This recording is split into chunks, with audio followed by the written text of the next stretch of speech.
Hello! Hi! Loving the hair. There we are! We've got a few people with us, so say hello. Hello everyone! How are you? Can you hear me fine this time? Is everything okay? Yeah. Did you get your headphones from back from the other half? I'm in a very silent room. Can you hear me Good. well, or is it too low? No, it's good. The sounds good. It's a little bit echoey, but you're good. But I'm not hearing myself, so that's a positive. Yeah. Hello, if you've just joined us, Hi welcome. everyone. Hope everyone's having a great Friday. So we're starting today's session with drinks this time because we didn't want it to come across too formal. Like anyone that came last time will know, we're pretty informal and pretty casual, so much so that we spent 10 minutes talking about Cantha. The idea. Yeah. So we're just going to wait for a couple more minutes just to see whether any more people are joining us, and then we will kick off. Exciting session today because we're jumping onto alchemy, which is mine and Luciana's shared passion, which was almost the start of our famous relationship. Yeah. And also, there's a lot to talk about in little time because we also have to sit down and meditate. Yes, exactly.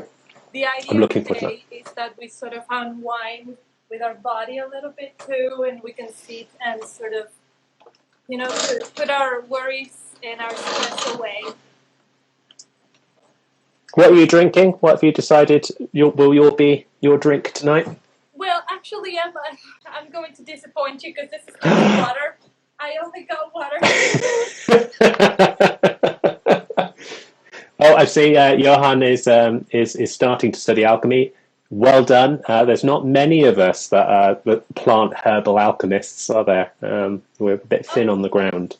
And you're, I think you're here for, I don't know if you're here for the first time, but you just happened to come to the alchemy class, so that's very synchronic. Yeah, I was just about to say that's synchronicity in action. Exactly. Cool. Okay. Well, I think it's about past now, so let's kick off with some quick introductions. Yeah. Do you want to go first? Sure. Yeah. Welcome everybody. I'm Luciana Berchi. I'm the alchemist behind Luciana Berchi Holistic and also behind Medicinae Siderum, which is my branded products. You can see the link to the page on my bio. I make natural cosmetics. I work with alchemy therapy and holistic health. I support my work with the basis of yoga, Ayurveda, and alchemy. So those are the tools that I share. I share courses, like group courses, and also personalized sessions for healing with herbs, with astrology, with the body, through yoga, through different routines with Ayurveda. So you're welcome to my page. Welcome to see everything that I do, and hope you enjoyed this class. Tell us about you. So links for both of our stuff is in our bios on Instagram, so do check those out. So hello, I am Paul. I'm the witch behind Modern Witchery on YouTube, Instagram, and I'm also running Let's Talk Tarot on YouTube, which is a dedicated divination and tarot platform. I became kind of involved in the local pagan scene at quite a young age, and then later trained in Wicca, and then ended up running my own coven for a number of years. I'm hugely passionate about plants, and I taught occult herbalism and plant alchemy in London for a good few years, and then I also ran a herbal company recreating historical and spiritual products like incenses and things. I'm also a trained psychotherapist, and I hold a university degree in clinical hypnosis, quite randomly. So I can be found on my Instagram, and you can find the link to my YouTube channel. Please subscribe through my link. And anyone that would like a reading or a session or a training session, feel free to PM me in Instagram, and we will talk. Cool. So tonight's session we are doing plant alchemy, talking about the elements in alchemy and how they relate to the plant world. Last session we did a session on the Greek elements and Greek philosophy, which was an interesting session because it was about categorization of herbs. So we got a wide range of flora and botanicals and how we classify them into 4 distinct groups of Greek elements. This time it's slightly different. We're taking those elements and looking at the alchemical, where instead we're not categorizing individual plants to the element, but we're looking at individual elements or properties inside the herbs themselves, and then finally how to break those down and reform them in an alchemical kind of way. So the kind of key phrase today is a Latin phrase called solve et coagula. And I'm going to leave Luciana to kind of explain more and deep dive into it. Absolutely. I think today we find a way to sort of go deeper in the concepts that we saw last time, because we were talking about the 4 elements and how they compose the herbs, different herbs that we can take. But today we're going to see why those elements correspond to certain plants, and it's because of their qualities. So alchemy talks about the beginning. Alchemy has, let's say, a cosmovision, which is the explaining on how everything that is in the universe has been formed. Where did it all start, and how it evolved, and why? And the why is this principle of solve et coagula, which means dissolve and coagulate. So it's separate and rejoin, separate and rejoin. And that's what the universe does with everything that exists. And we wonder why, right? Why do we have to think that the universe dissolves and coagulates? Because the principle of alchemy talks about as above, so below, and the connection of the celestial energies and the earth's energies. So the good thing about alchemy that is sometimes not in other traditions is the fact that it also values the experience that happens in earth. So the idea is for the spirit, for the most holy part, the most pure part of ourselves, to be able to come to earth and sort of leave a print, leave a mark. But at the same time, that spirit coming to earth will also take the experience of earth and be able to bring it back up for evolution purposes.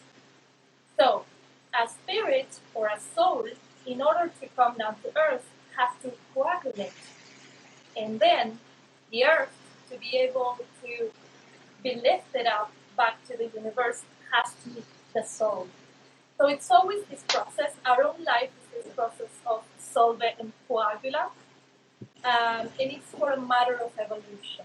What the world is looking for is evolving. So with the connection of the experiences celestial and terrestrial, we can evolve in a conscious way, right? Evolve in our consciousness.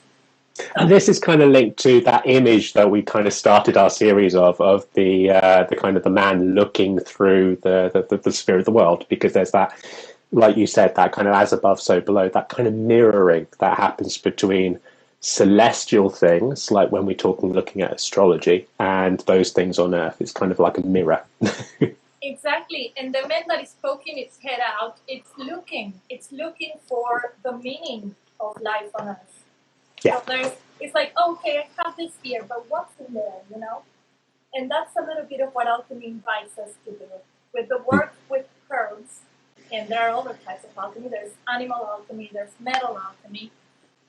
But with the alchemy, even in the herbs, we can be part of this process and understand this process of, okay, what's beyond this? What's beyond this? What can I learn? What can I bring? And so the first process of division, of dissolution, is the one that comes from a concept that we've been talking about last session, which was this primordial waters, this primordial energy.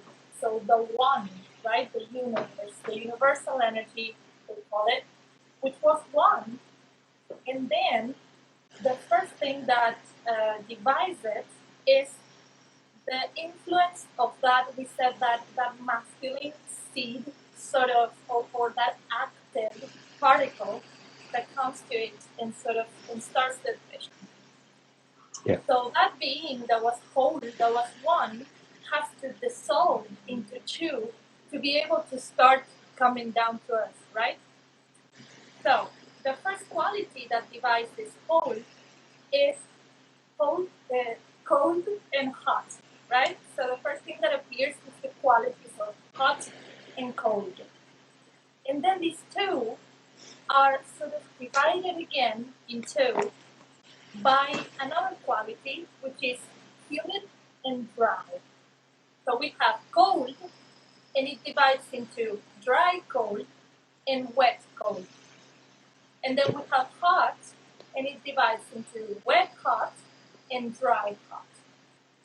And by this division are created the four elements.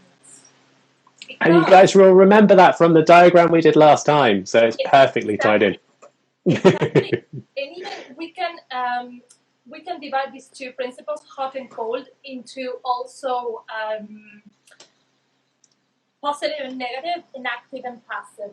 So the hot is the active, the positive, and the cold is the receptive and the negative. Yeah. So hot is an energy that ascends, that pushes up, and see the symbol that I'm doing. Yeah, we remember it from last time. Exactly. Those of you that wasn't here last time, those are up on IGTV, and they're also up on our YouTube channels. So you can kind of recap if you're kind of like, I'm getting a little bit lost here. Feel free to. Exactly. We just don't want to go over again to what we said last session, but you can always check it. So that hot. So the first primordial energy will divide into sort of a masculine and a feminine, or in a positive and a passive, active and passive. And that active points up, and it's the principle, is the energy that sort of tends to elevate to action. And then the cold points down, because it's an energy that pulls down. It's an energy that tends to be more dense. So from the hot, we said that it divides into wet and dry. So from there derives hot and dry, the element of fire, which is the symbol of a triangle. And from hot and wet derives the element of air, which is also an up-looking triangle, but it has the division. Remember the symbols? Exactly. It's a triangle with a horizontal division. So those are hot and dry and humid. And then from cold, comes cold wet, which is water, and it's the triangle that points down, and cold dry, which is earth, which is the triangle that points down with a line. So that also helps as a reminder, because when you go, which one was water, which one was fire? So we have to think that the hot, the warming energies sort of tend to elevate, and the cold energies tend to push down. Yeah. So from there we see that primordial energy dissolved into two, and then those two dissolve into four, which are the four elements. Now, to start coming down to earth, that spirit, that energy, is going to have to start coagulating. So pulling together again. And when we combine these four elements, when we start putting our elements together, what happens is we come up with the three principles of alchemy, which are from earth and water. Let's say from the cold side, we get the principle of salt, which is, I will try to show you here, if I can. Can you turn around this camera? Okay. So you can see the symbols there. There you go. By the way, this is not my graphic. This is a graphic from a beautiful, beautiful alchemist that is called Astral Herbarium. So I just want to show it shortly because it's not mine. It's just for you to see the symbol. So from also it's in Spanish. So from earth and water, we get the principle of salt, which is this symbol. And salt represents the body. The body. So when the elements coagulate, they form a body, a vessel, a physical vessel. Then, when we combine water and air, we get the principle of Mercury. Mercury is this guy here, which its symbology is also, it has a reason why it looks like this, but we're not going to get into that today. But you see, it's the combination of the symbols of water and air, and you get Mercury. So it's a combination of cold and hot. We say that we came from cold and hot. And then from the combination of fire and air, we get the principle of sulfur, which looks like this. It's a triangle with a cross. So we get salt, Mercury, and sulfur. We said that salt is the name for the principle of the body, or the vessel. Let these three names don't be confused with the periodic table of chemicals, of chemistry. It's not salt, it's not sodium, it's not mercury, the metal, and it's not sulfur, the chemical, the sulfur. And don't confuse them with planets, because we're not talking about Mercury, the planet, either. It's a very much a distinct tradition. Although the symbol is the same for the planet. Yeah, helpful. Yeah. Those of you if you guys are tarot people, shout out to the tarot people. You will recognize these symbols because they're on the Wheel of Fortune. If you look in the center, you've got salt here, Mercury, and sulfur. So they are hidden in various places. That's fantastic. And well, there's a reason why they are part of the tarot card Wheel of Fortune. Yeah. Because that's the wheel that spins. The famous Shiva dance that sort of keeps the universe going. So the combination of the three principles, salt, mercury, and sulfur, are the three bases of everything that exists. So the alchemist will say that everything has salt, therefore everything has a body. Everything has mercury, therefore everything has a spirit. And then everything has sulfur, therefore everything has a soul. So it's the soul, spirit, and body connection. And and the alchemist will talk about these principles. What else? Yeah, the other thing is that you've got similar to the kind of the elements where you've kind of got things that are fighting against each other and battling. So water is not very friendly with fire. You've got the mercury and the sulfur, which were the two original alchemical elements, and then the third was introduced much later. So those are kind of like your opposites, your male and female, your active and passive, your fiery and watery almost. And then you've got this salt, which is the body, like Luciana's saying, but it's about the neutral. So you've got positive, negative, and then neutral, something that embodies the two to stop them from fighting. It stabilizes the whole mix, and which is the reason why it was added a little bit later. And they think that it was kind of taken by Paracelsus through the Arabic kind of alchemy traditions. So you've got the mind and body. Without a body, they're kind of mind and soul. Without a body, they're kind of a little bit all over the place, and then you've got them solidified in that soul. Right. So that it's interesting because let's see, the geometrical figure that you're talking about there. It's a down-looking triangle again.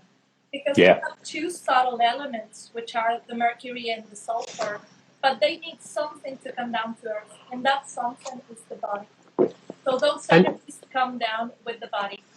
But I will also talk about the fact that the opposites that cannot sort of commune together are the body and the and the soul. Something Yeah. needs to put the body and the soul together. Yeah. And so I would put salt and sulfur into opposites, and then Mercury is the principle, the spirit is the principle that, well, you know the story of Mercury, right? So Mercury is the messenger. It's the one that is the only planet or the only god, let's say, that is able to visit as well the hell as heaven. So he can go down to hell to bring information to heaven, and go to heaven and bring those energies to hell. So he is that sort of, that messenger, that communicator.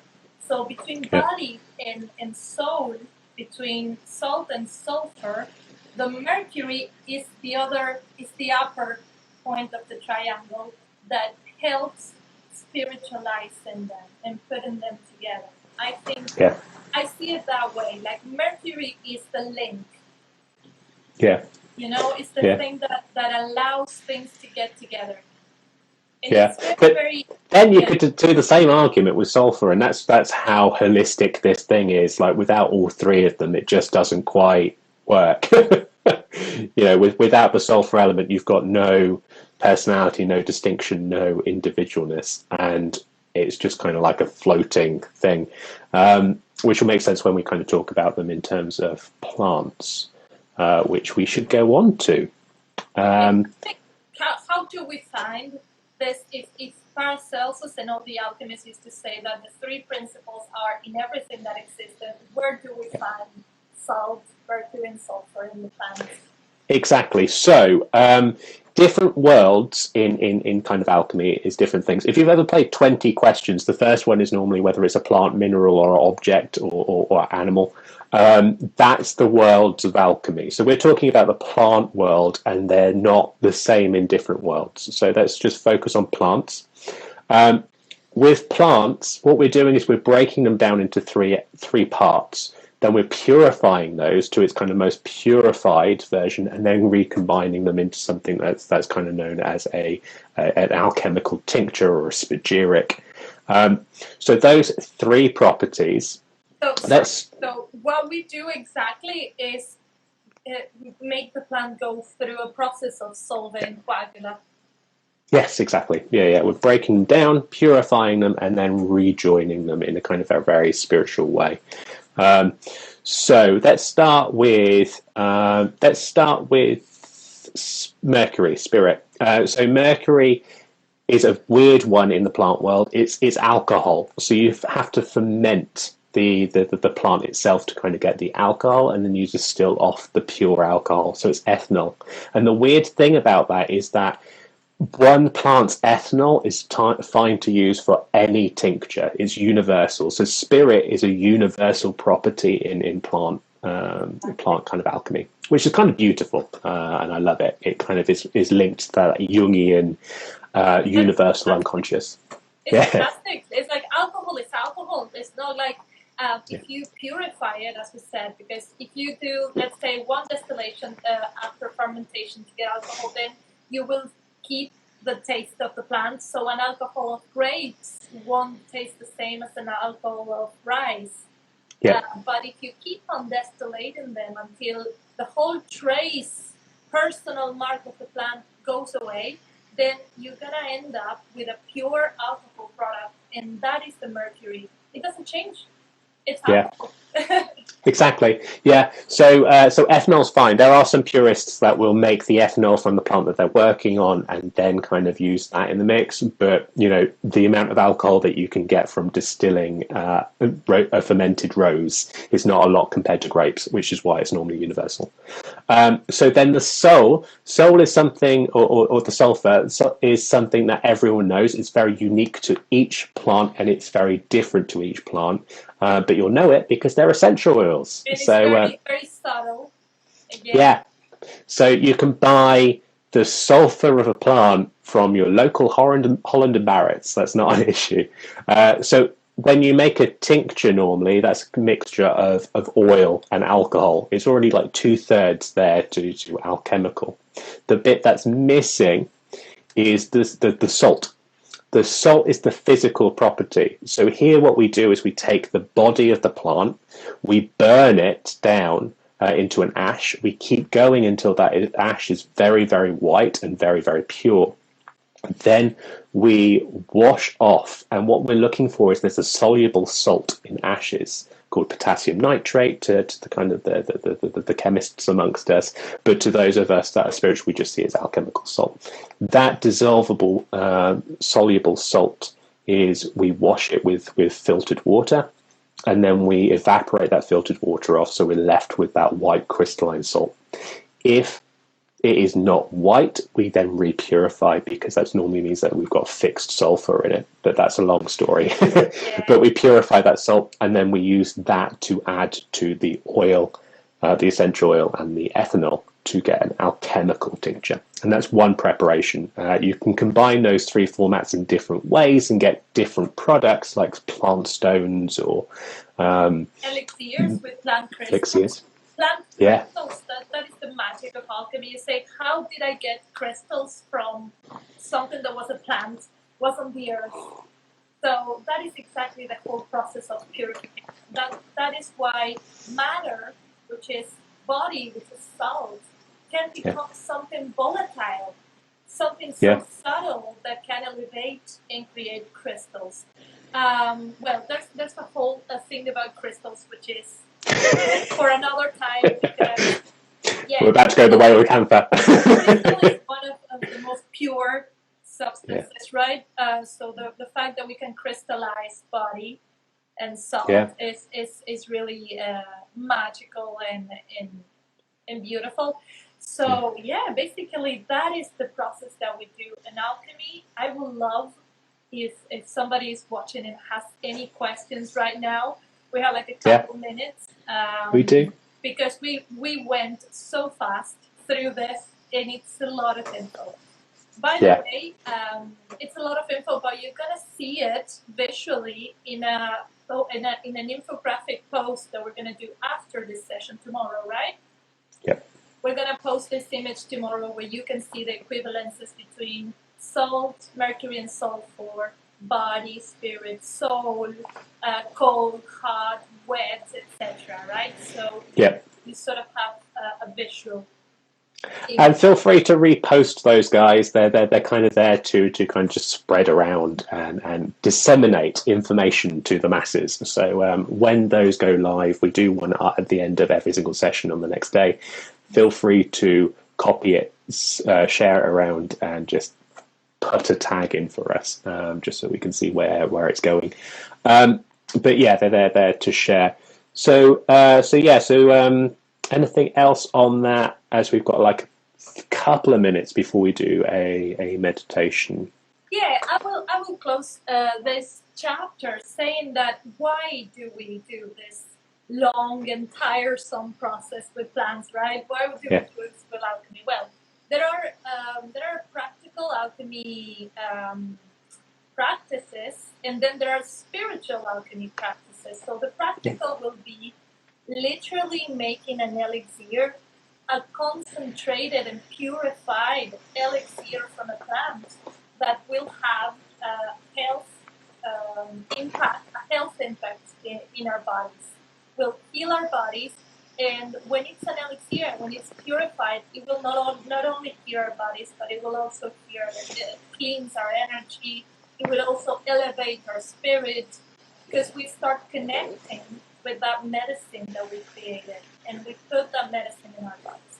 So, and this is another aspect of that hermetic principle that we were talking about at the start. So you can have as above, so below, but it's also as external as internal. So the internal world is reflected in our actions, and our actions are reflected in our internal world. So when we're making an elixir, it's a representation of what's happening inside of us. So when Luciana is talking about kind of spiritual alchemy or psychological alchemy, that will be the spiritual reasons, yeah. So if me and Luciana made the same tincture at the same time using the same ingredients, we're going to get a slightly different end product, spiritual and alchemically, because we have developed in different ways, and because our internal, I think you used the term internal Athena last time, like our internal alchemical lab is slightly different, and it represents slightly different. Exactly. So the alchemist is part of that compound, of that medicine. The alchemist that does it. So it will have something of our own journey and something of our own experience, and that's why the final part of it. So yeah, we can pursue the path of alchemy for making actual medicines to drink, to take, and we can also do it for studying and understanding all this spiritual process that we're doing, which is what we talked at the beginning, which is the evolution. We're helping or we're aiding a plant to evolve. And then we can understand that we can do the same with ourselves. So that would be the spiritual and the consciousness practice of alchemy. So it's a beautiful art. Again, I would like to invite you to experience it, to practice it.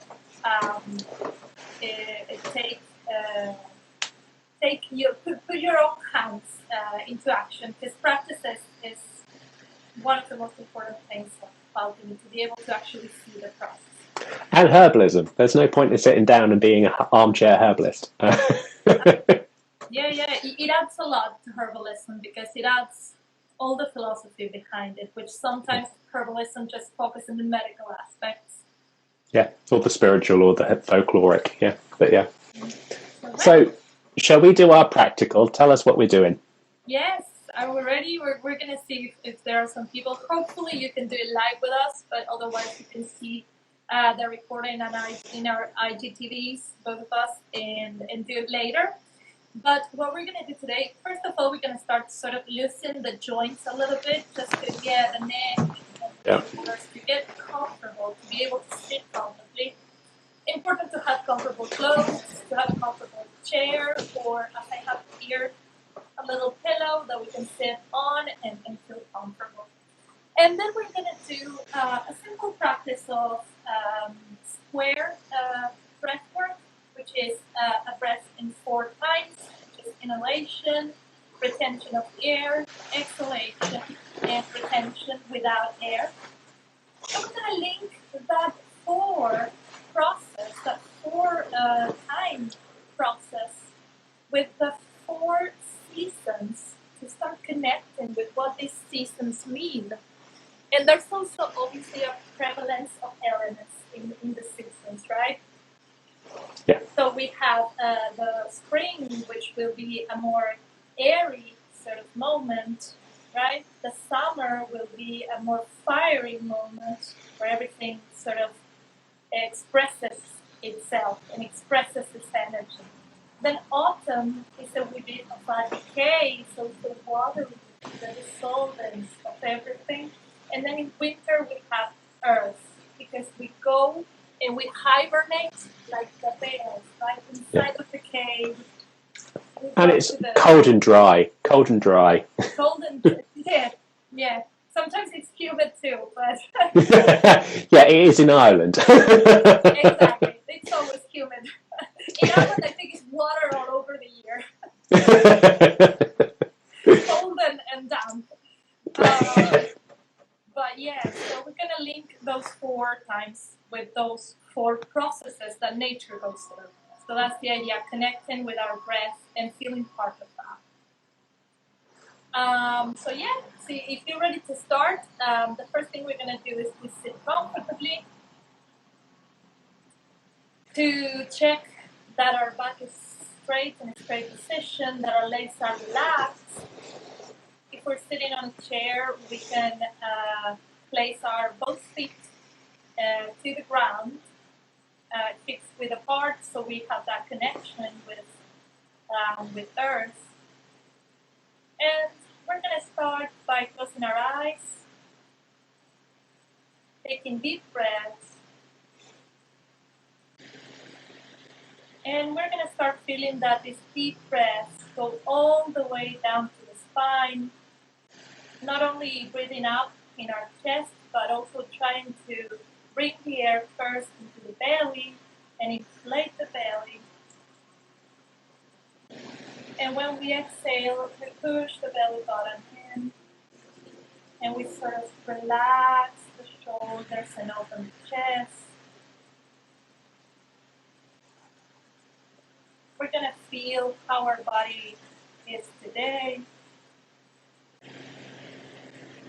While we inhale and exhale deeply, but without any effort.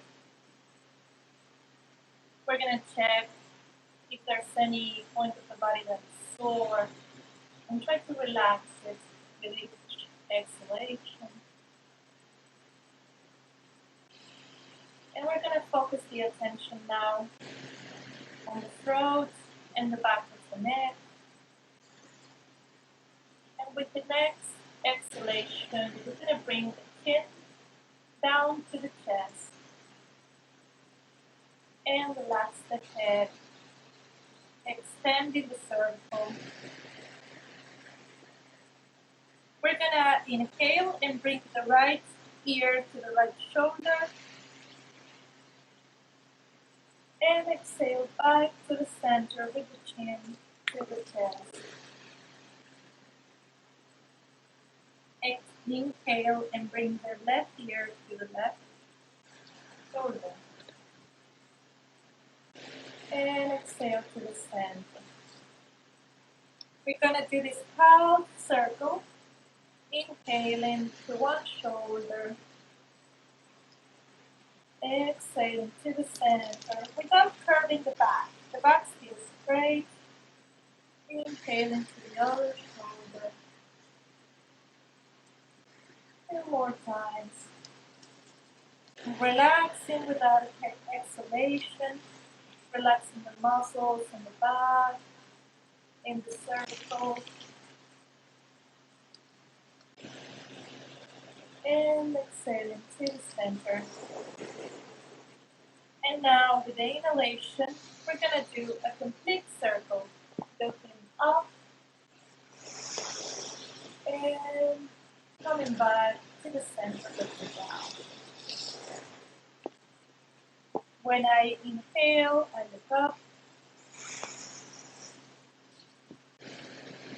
And when I exhale, I come down. One more to this side. Relaxing the shoulders. Relaxing the neck. And when I get to the center, let's do it to the other way around. Inhale, up. And exhale down to the center. Inhale up. Exhale. And one last circle.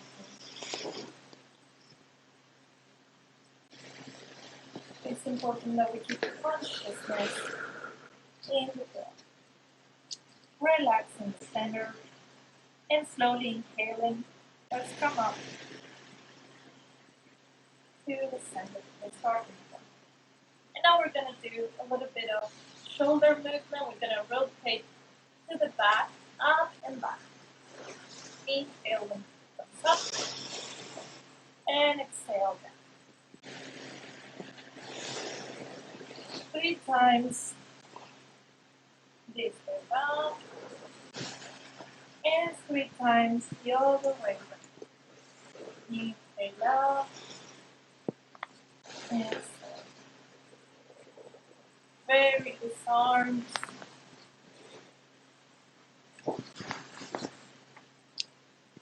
And little by little, relaxing the shoulder. And the last one, to open up the chest a little bit, we're going to bring our hands to the shoulders. And we're going to put elbows together. And when we inhale, we open. And exhale, close. Big circles opening up the chest.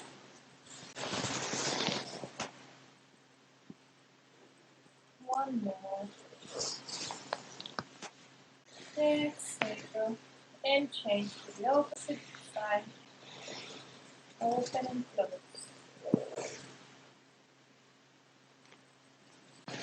let's start seeing if the shoulders crack, how are the joints today.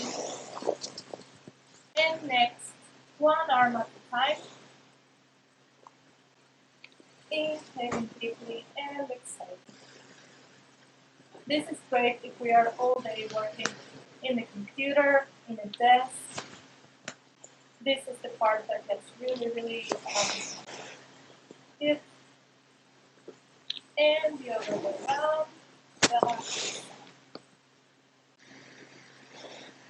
So these exercises can be practiced every day after work. Inhale, then exhale, and relax. Yeah. Let's move our wrists a little bit, just in case it hurts, the fingers. And shake our hands. It's normal if it makes you want to yawn or to exhale through the mouth. Now we're going to keep our eyes closed. And we're going to bring our hands to the knees. We're going to start focusing a little more now on the breath. Keeping our eyes closed, we're going to direct our eyes to the tip of the nose to concentrating how the air goes in the nostrils and out the nostrils, sort of slightly touching the upper lip on the exhale.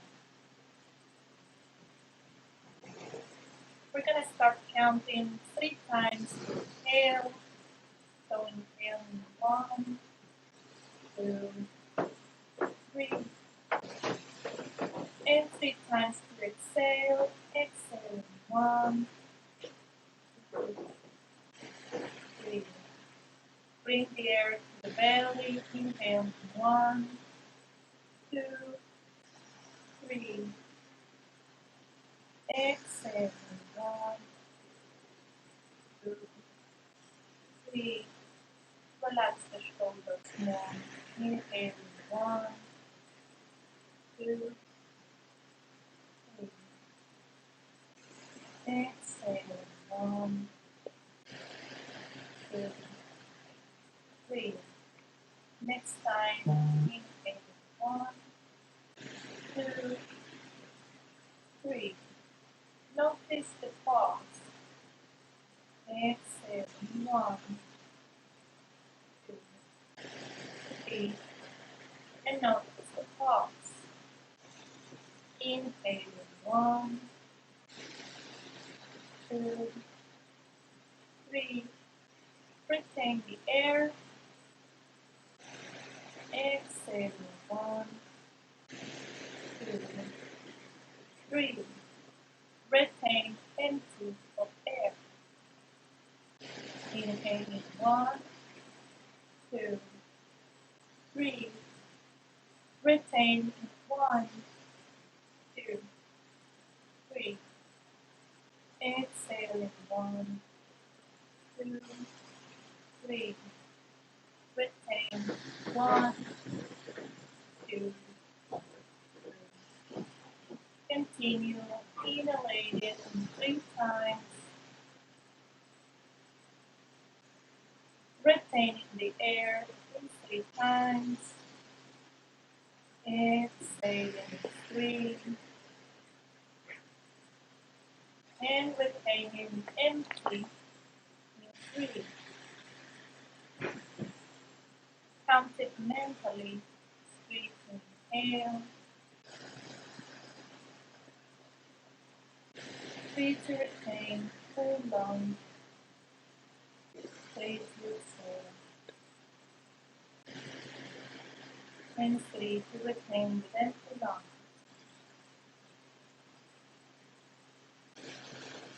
Continuous breathing in 4 steps. Inhalation. The retention of the air. Exhalation. And retention without it. Inhale and come up to life, bloom like the spring. Retain the full lungs in full plenitude. Summer, all the energy in. Exhale and slowly pull the rest. As in autumn. Retain empty and go deep inside of your own earth. Winter. Feel free to change the duration of your step to make the breath natural and explore. Inhale. Come out like the flowers and the plants in spring. Come back to life. Retain and feel all the prana, the fruits, like in the summer. Exhale and let go, like the leaves of the tree in the autumn.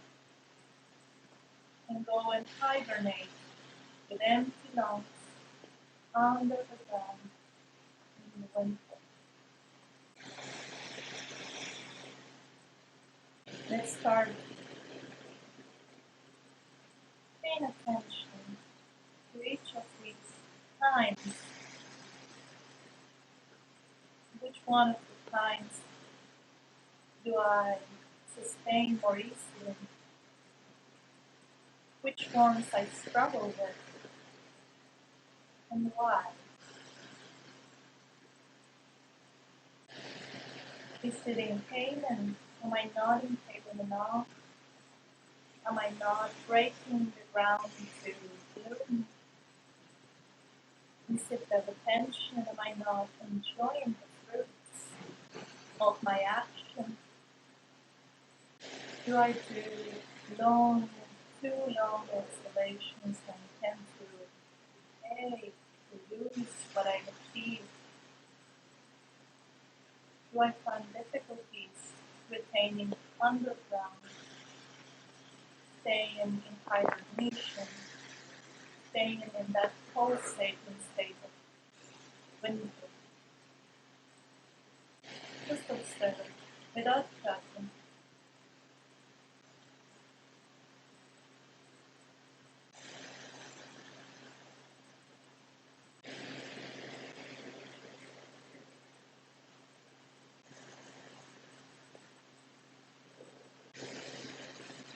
And on top of this observation, this reflection without judgment, let's also realize that we are not any of these movements.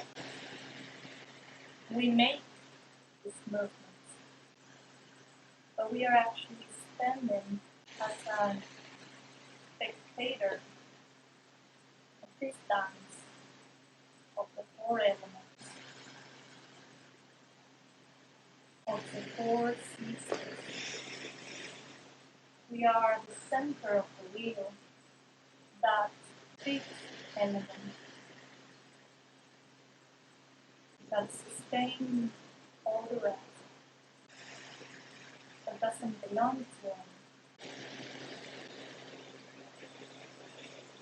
We generate these movements. We make the breath. The breath doesn't make us.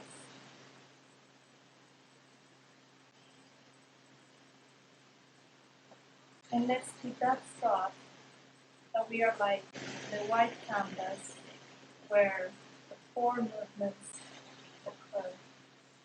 That we are the center of the wheel that initiates the movement. That is the spirit. That is purest manifestation of cosmic intelligence.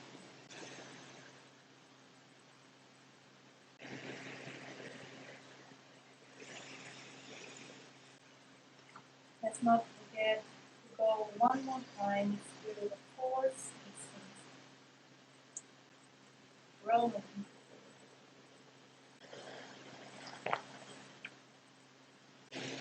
staying in bloom, decaying, and going to the underground, connecting with that rhythm. And let's feel now very stable in our position, in our sitting position, while we come back to normal breathing. Let's feel a connection with the door, with the chair, with the soles of your feet. Let's feel our legs, our arms, and our hands.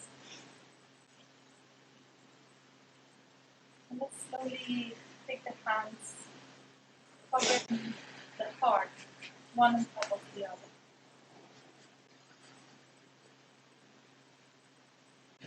Let's feel the heartbeat.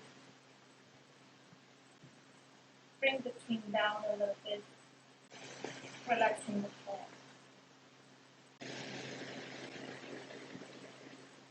Feel the connection with the tailbone, the sacrum in the floor,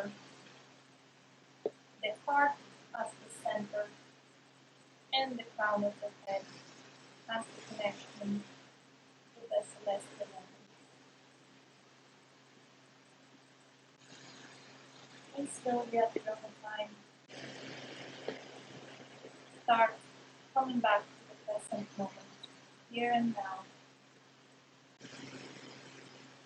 Let's thank ourselves for taking this moment of self-reflection and self-knowledge.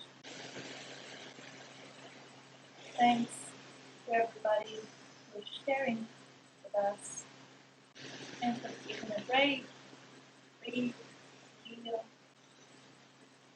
calm the mind. Thank you very much. Thank you. And you can slowly open your eyes.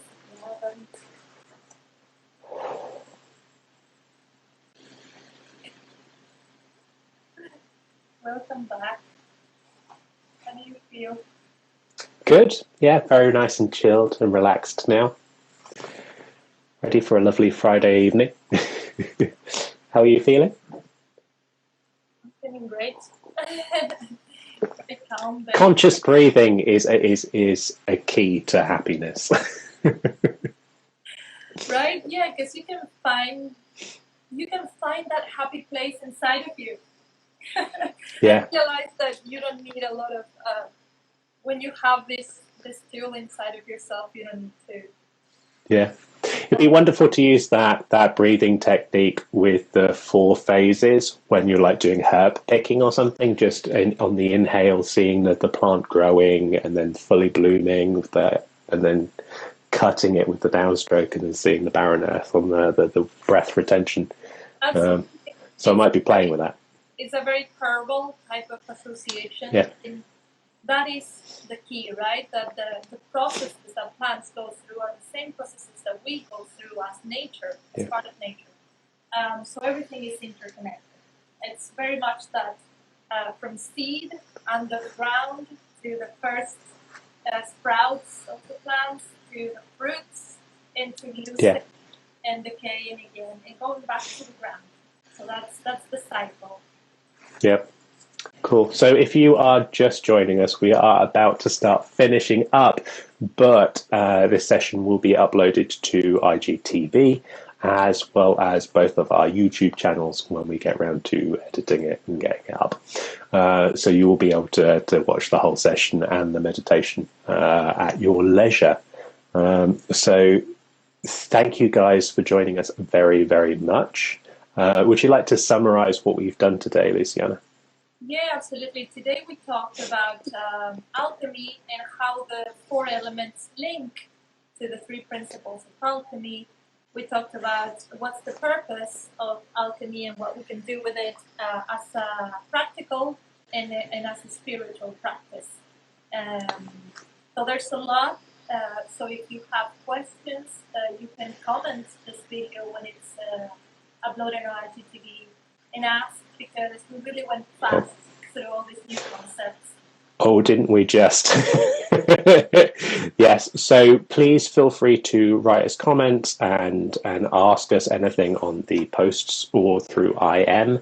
That's absolutely fine. Our next session is on the 14th of May, so in 2 weeks' time on Friday, again at 5:30 for you dialing in, and we're talking about the Ayurvedic elements and the doshas. So we go to a 5-element system and a 3-dosha system, which is our second to last episode on this little mini series. And this is the juicy part, right? All of these last slides are the juicy parts where you can get a lot of info.